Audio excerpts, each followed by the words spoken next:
What's up, guys? It is Carly here, bringing you day 25 of my 31 Days of Horror 2021, and today we are once again going along with the Universal Monsters box set, and we have an Invisible Man film, and that's going to be Invisible Agent from 1942. I've already seen the original film, Invisible Man Returns, and Invisible Woman, so that brings us to Invisible Agent here. And this one is kind of weird because it's not really focused on being a horror movie. It's more so a spy film.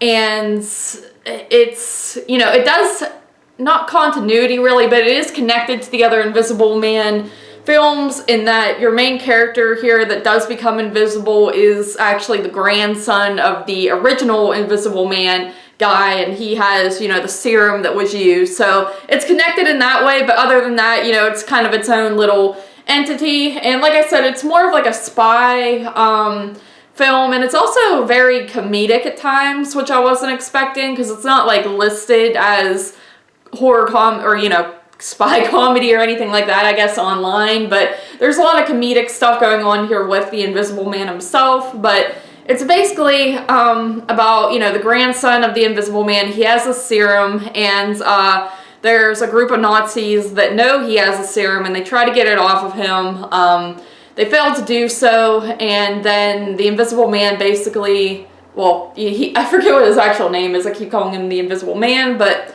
he ends up turning himself invisible, you know, injecting himself with the serum. And then he kind of uses his invisibility powers to sort of outwit the Nazis and kind of just mess with them. All along, he ends up developing this sort of relationship with this girl that's kind of involved as well. So it's a very strange film, I will say, with the plot. I did like it, though. I'm not going to lie. I thought it was pretty entertaining at times, especially with like the comedic aspects and stuff. There's like this whole dinner scene with the I guess sort of love interest girl and this guy, and the Invisible Man is kind of messing with the dude the whole time. I forget what his name was too. I'm horrible with names, but you know, he like spills the whole table of food on him, or makes him like hurt himself by accident, or makes his drink spill on him. So you have a lot of that going on throughout the movie as well.